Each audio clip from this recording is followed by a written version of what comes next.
Hello, my dear, from wherever you're currently watching from. In the last time, I ran across the story of a man who was born and raised in a slum. And one day he decided that he wanted to paint the walls of the houses where the people were living. Generally, the slums are not pretty colorful. They look all the same, and there is no great variation in between one house and another. And while the man was describing how he came to painting and what his motivation was, he mentioned one thing that I found really beautiful. And he said that he was born and raised in the community of that slum.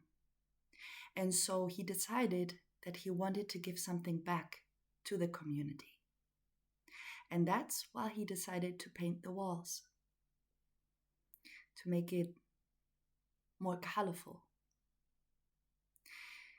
He did much more than just to paint the buildings, but I found the idea of giving back to the community something very inspirational.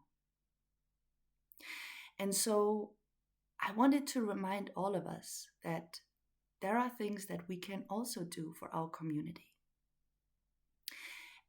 And one thing that I believe can help to kind of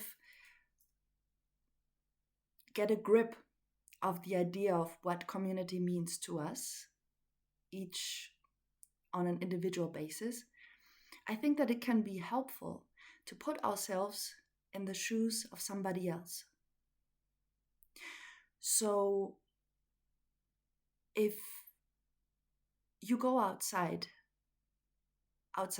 where you're living, in your region, in the streets that you're familiar with, and you go on a walk, I would like to invite you to do an experiment.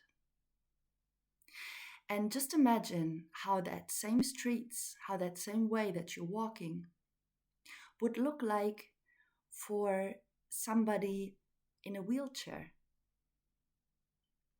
Would, for example, the pavements that are at the streets, would they allow a person with a wheelchair to drive past towards that?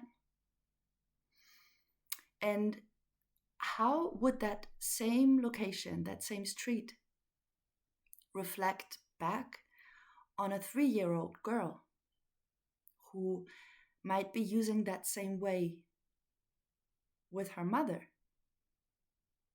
Is there a machine for bubblegums maybe somewhere along the way? And you can also ask yourself, how would that street reflect on a homeless person?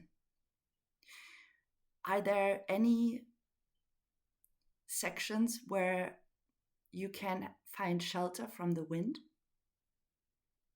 Maybe bridges that could protect from the rain.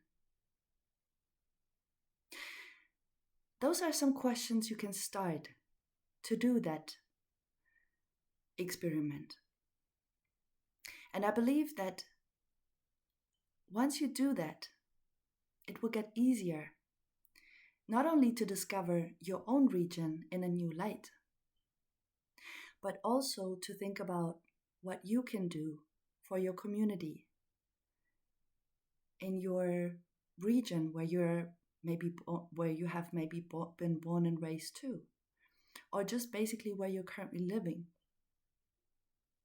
And I believe that it will make it easier because once you put yourself in the shoes of other people, you might find a new way of looking at your environment. And there might also be new possibilities and new potentials that you can discover that can help you to find something appropriate that also you can do for your community. So I like to invite you on that experiment. I appreciate you, and I'll see you in the next one. Bye.